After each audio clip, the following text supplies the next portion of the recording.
In order to, well, since the first Mises University was last summer about this time, and since that event, we've gone through cataclysmic changes in the world, and what we've seen, I think, in this last part of last year and continuing this year is the most exciting event of the 20th century, certainly in my lifetime, I think, in the 20th century, namely the total revolutionary collapse of socialism-communism. And it was just fantastic, and that's part of the case for optimism about the future. Excuse me, is the fact that something happened which nobody had predicted would happen in any sort, at least at that time, in that sort of way, is that we had a totalitarian monolith. One friend of mine claimed about 2-3 years ago that communism has succeeded in brainwashing all the people, all their subjects, so they created a new socialist man, the man that they were trying to achieve, and therefore everything was hopeless. And typical of this person is he's not exactly a very good prophet. And shortly after his article was written, came the beginnings of the whole collapse of communism.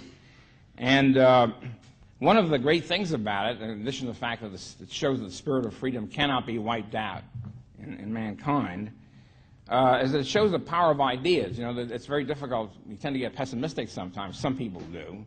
Some laggards. Some of the faint of heart.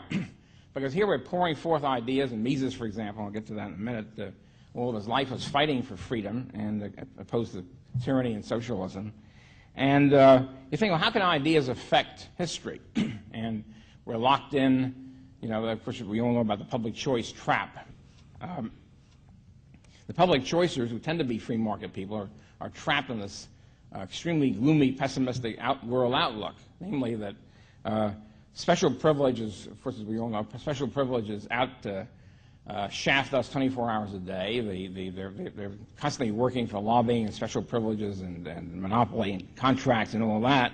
And the rest of us, the consumers, or the average person, is not interested in any one particular focus, like the sugar market or the grain market or whatever, 24 hours a day. And therefore, the consumer is, quote, rationally ignorant, unquote, and uncaring about these particular fields and areas. And therefore, it's inevitable the special privileges always win out, and tyranny and statism win out, and that's it.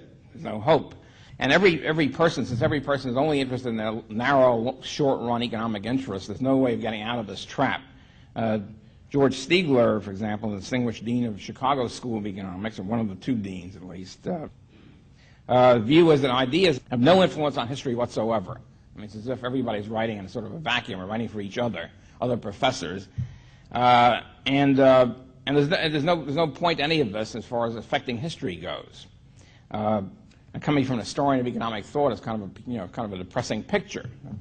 So why are you doing all this if none of this has any impact?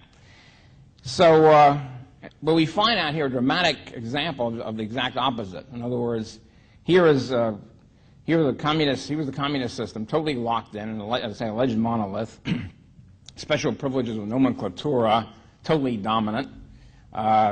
Everybody had to work for the state. Everybody's lives were organized by the state and commanded by the state. And therefore, there seemed to be no hope.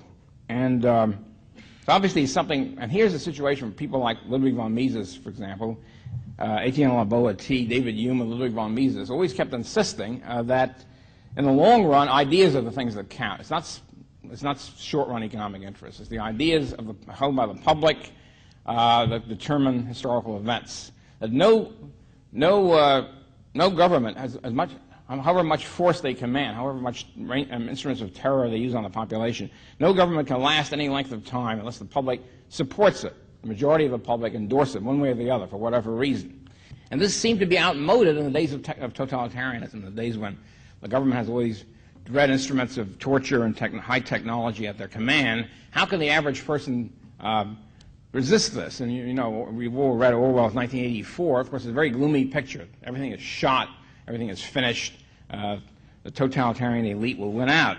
And then at the beginning of all this process, Ludwig von Mises in 1920 wrote his famous article, An Economic Calculation of Socialist Commonwealth, at the beginning of this whole monstrous collectivist process in the 20th century, and he said it's not going to work.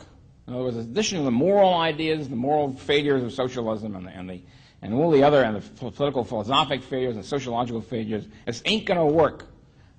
Socialism is impossible, as he put it, and cannot plan a modern industrial system. It's going to fall apart. Can't calculate. And this was allegedly rebutted. The socialists, by the way, in those days took this very seriously. This is the first time that they'd come to their attention as a problem other than the incentive problem. You know about the incentive problem. Everybody acknowledged that from the very beginning of socialism, even before socialism. The great socialist experiment of the Soviet Union was established. The incentive problem is if everybody's equal and if everybody takes according to his needs and gives according to his ability, who's going to take out the garbage? Who's going to do the dirty work? What's going to happen? And the answer, basically, the socialist was, socialism will create a new socialist man, which will be cheerful and robotic and dedicating his whole life to the service of the state apparatus. And essentially Mises said, look, even setting that aside, whether or not you can do that, even having a bunch of robots who are cheerfully rushing to obey the commands of the state, what will the state be able to tell them? What will the state tell them to do? How will they be able to plan and calculate and where some production should be established and what processes should be used and what combinations and so forth? And he said they can't do it because there's no free market on the means of production. There's no genuine market which establishes a genuine price system, and therefore they won't know their cost, they won't know if they're doing well or badly, and the whole thing will fall apart.